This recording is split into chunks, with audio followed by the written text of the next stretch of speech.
Hola, bienvenidos a este espacio donde hablaremos de neurociencias. Soy Sherlock y como profesional de la salud he observado cómo en nuestros servicios de urgencias están asistiendo muchas más personas de lo común por síntomas como la ansiedad y la depresión. Y epidemiológicamente la ansiedad y la depresión son aquellos síntomas que van a empezar a generar enfermedades mentales en un futuro.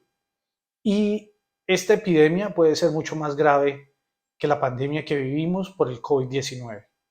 Es por esto que quiero enseñarles las herramientas de las neurociencias y poder bajar toda esa cantidad de información que existe y que tienen los científicos y poderlo traducir de una manera sencilla y clara y lo podamos utilizar para nuestras vidas diarias. Quiero comentarles un texto de la Asociación Educar que se llama Neuropsicoeducación para Todos.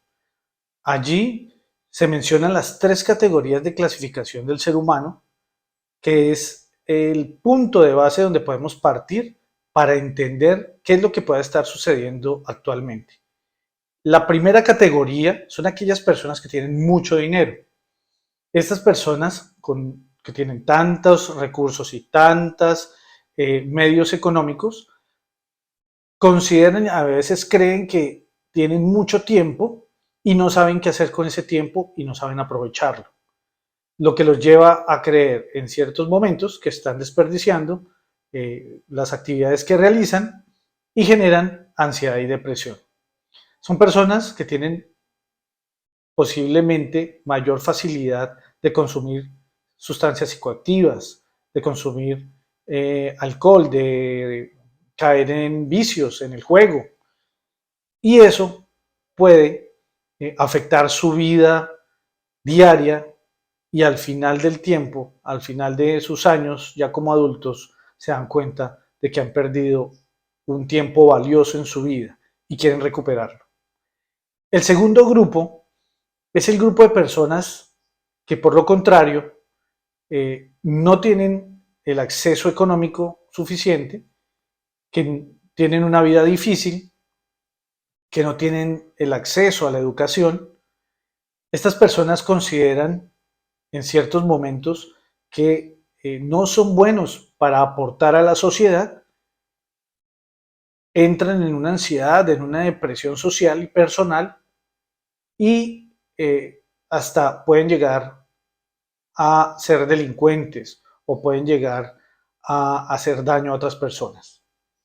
Y el tercer grupo, que es un grupo, como lo dice el texto y la literatura, es un grupo afortunado, que son aquellos que tienen la capacidad económica, pero no es de una manera exagerada, sino es moderada, que tienen un acceso a la educación, un acceso a la información, que se preocupan en aprovechar el tiempo en la lectura, en los buenos hábitos y de cierta manera, con fortuna, tienen un medio ambiente donde han aprendido a ser altruistas y ayudar a las personas que están a su alrededor.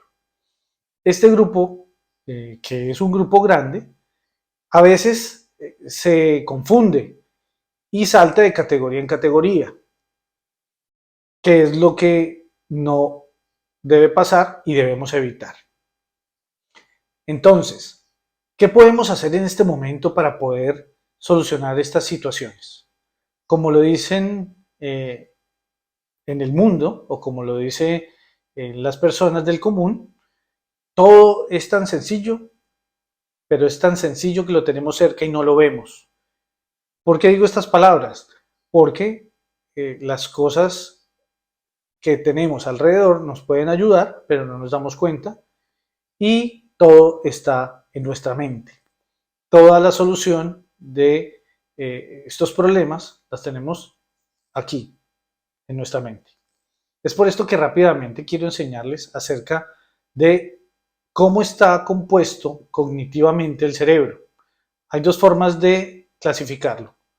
Desde la manera anatómica, que tiene sus nombres, y desde la manera cognitiva, en donde algunos autores hablan de que el cerebro está constituido por el cerebro primitivo, que es el cerebro instintivo, el básico, el que nos mantiene vivos, el que nos mantiene la satisfacción de las cosas básicas.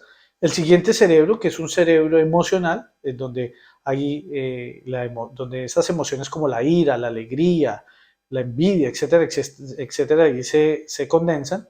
El siguiente y el más externo, que es la neocorteza o la corteza cerebral, que es donde está y se guarda toda la información. Y finalmente el cerebro frontal, que son los lóbulos prefrontales, que se encuentra aquí detrás de nuestra frente.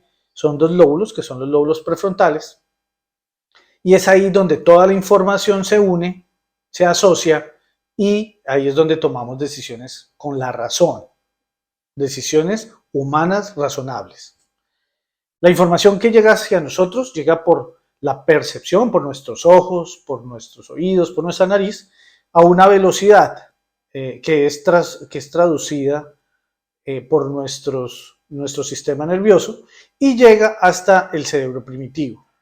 Esto más o menos se demora 175 milisegundos y ahí es donde tomamos las decisiones primitivas. Quiero ponerles un ejemplo.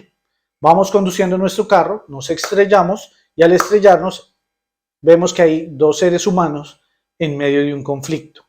Estos dos seres humanos están listos para discutir porque están en modo primitivo.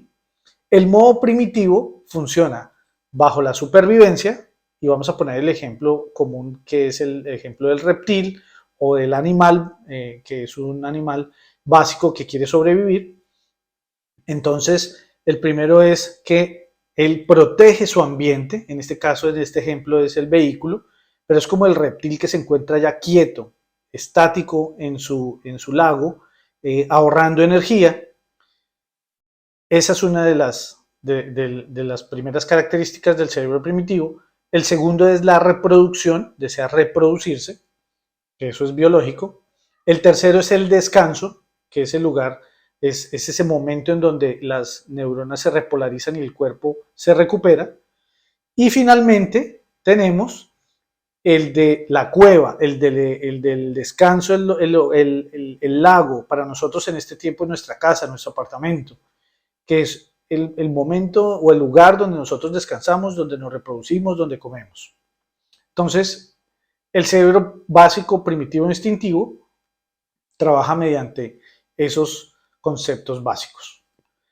Volvemos a nuestro ejemplo en donde están las dos personas discutiendo. Estas dos personas entran en un conflicto, empiezan a discutir, a pelear, y hay un momento en donde ya está tan fuerte la discusión que hay algo que se produce en el cerebro que se llama el secuestro de la amígdala. La amígdala son unas partecitas, como dos almendras, como dos áreas en forma de almendras que se encuentran en el cerebro, que se llama la amígdala.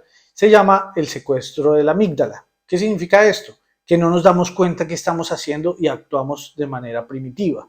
Y ahí es ahí donde las personas se golpean, se maltratan, es ahí donde hay violencia intrafamiliar, donde hay maltrato de género, donde hay maltrato a los niños, donde hay maltrato laboral, etcétera, etcétera, porque estamos en un secuestro de la amígdala y no nos damos cuenta de lo que está pasando. Entonces la información va subiendo, llega a la parte emocional, ahí nos damos cuenta, el cerebro se empieza a dar cuenta y dice, Dios mío, estoy actuando de una manera violenta, siento ira, siento rabia, siento tristeza.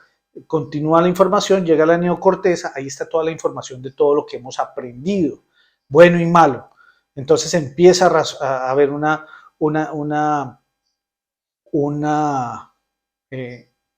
análisis de la información y empieza a pensar, bueno, yo estaba actuando en defensa propia, entonces utiliza las leyes que ha leído, la información que lo puede defender y con la que se puede justificar. Luego, la información llega finalmente, casi en 300 milisegundos, a los lóbulos prefrontales, que eran los que les mencionaba, que están detrás de la frente, y ahí es donde se produce ya el raciocinio de toda la información, y ya finalmente es cuando se da cuenta que lastimosamente mató a alguien o lastimosamente hirió a su esposo, a su esposa, golpeó a sus hijos, habló feo y lastimó a sus compañeros de trabajo, y ya en ese momento ya es tarde porque ya hemos generado una acción y ya debemos ser responsables de nuestros hechos. Por eso es que es tan importante que aprendamos a controlar nuestro cerebro instintivo, nuestro cerebro primario, porque este cerebro es el que nos lleva a tomar esas acciones que no son razonables, y por eso es que tomamos malas decisiones y por eso es que tenemos situaciones difíciles en nuestras vidas. Entonces, el día de hoy quiero dejarles 3 tips que yo he venido trabajando para empezar a controlar ese cerebro instintivo primario o primitivo. ¿Cómo lo ven los autores? Lo ven como un elefante, en donde un elefante que se distrae muy fácil, que es difícil de controlar ese cerebro primitivo, y sobre él está un jinete pequeñito, y ese jinete pequeñito pues son nuestros lóbulos frontales que están intentando controlarlo. Pero si ese jinete, así sea pequeñito, tiene las herramientas adecuadas, pues lógicamente va a lograr controlar ese gran elefante. ¿Qué es lo primero que describen los autores como importante? Lo primero es el ejercicio. Hay que hacer ejercicio porque el ejercicio genera unos neurotransmisores que nos dan placer, que nos dan felicidad, que nos potencializan. Después podemos hablar sobre el tema de los neurotransmisores y cómo funcionan. Y segundo, pues el ejercicio nos ayuda porque aumentamos la frecuencia cardíaca. Si nos alimentamos bien, todos esos nutrientes van a ser llevados mediante nuestro sistema circulatorio y van a llegar esos nutrientes al cerebro. Entonces, ese es el tip número 1. El tip número 2 es controlar nuestros pensamientos negativos. Los pensamientos son el alimento de nuestro cerebro instintivo, del elefante. Si le damos de comer pensamientos negativos, el cerebro pues va a ser negativo y ese elefante va a ser totalmente negativo y todo lo que haga va a ser negativo. Pero si le damos de comer pensamientos positivos, este cerebro va a ser un cerebro que va a tener recursos para hacer las cosas bien. El tercer tip es mantener la mente y el cuerpo ocupados en unas actividades sanas, y está totalmente descrito en la literatura de si estamos ocupados realizando cosas sanas, nuestra mente no va a entrar en momentos de ansiedad o depresión. Entonces, aquí podemos fortalecer todos esos hábitos saludables que mencionan en todos lados en Internet. Todos aquellos autores que hablan de los hábitos saludables, que también lo podemos hablar después en un futuro. El cuarto punto es que todo es un equilibrio. Debemos ser para todo razonables, mesurados y equilibrar todo. Por ejemplo, no podemos comernos 2 bandejas paisas porque nos van a hacer daño al estómago. Solo podemos comernos una y eso es lógico. Si, lo mismo con el alcohol. Si nos tomamos 5 botellas de vino, pues lógicamente nos van a hacer daño, nos va a dar dolor de cabeza, nos va a dar una sintomatología inflamatoria cerebral, hay una intoxicación. En cambio, si nos tomamos una copa de vino y brindamos, pues eso no va a producir ningún daño. Todo en la vida es un equilibrio y todo en exceso va a generar un problema y va a generar una situación. Por eso debemos controlar nuestras actividades y todo debe ser un equilibrio. Y el último punto es impregnar la neocorteza, que fue la que les hablé, la que es más externa, con toda la información buena que podamos entregarle a nuestro cerebro. Libros, documentales, todo lo que podamos utilizar para que nuestro cerebro aprenda. Cómo aprender a cambiar una toma eléctrica, cómo aprender a cocinar, cómo aprender a tocar un instrumento, toda esa información que podamos darle a nuestro cerebro, impregnarlo para que nuestro cerebro tenga más uniones sinápticas y de esta forma logremos utilizar mejor nuestro cerebro. Bueno, finalmente entonces quiero enviarles un saludo, un mensaje.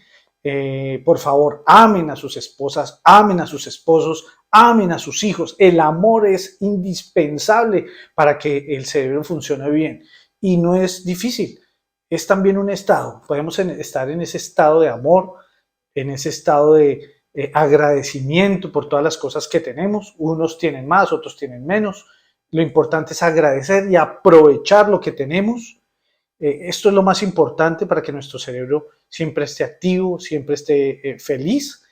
Y me queda pues decirles que muchas gracias por acompañarme en este espacio. Recuerden darle link y inscribirse al canal para que podamos seguir creciendo. Y si ustedes desean que hablemos de algún tema en especial, pues pueden anotarlo en los comentarios y con mucho gusto lo podremos revisar. Entonces, muchísimas gracias a todos. Les deseo un buen día y muchos saludos y muchas bendiciones. Que estén muy bien. Hasta pronto.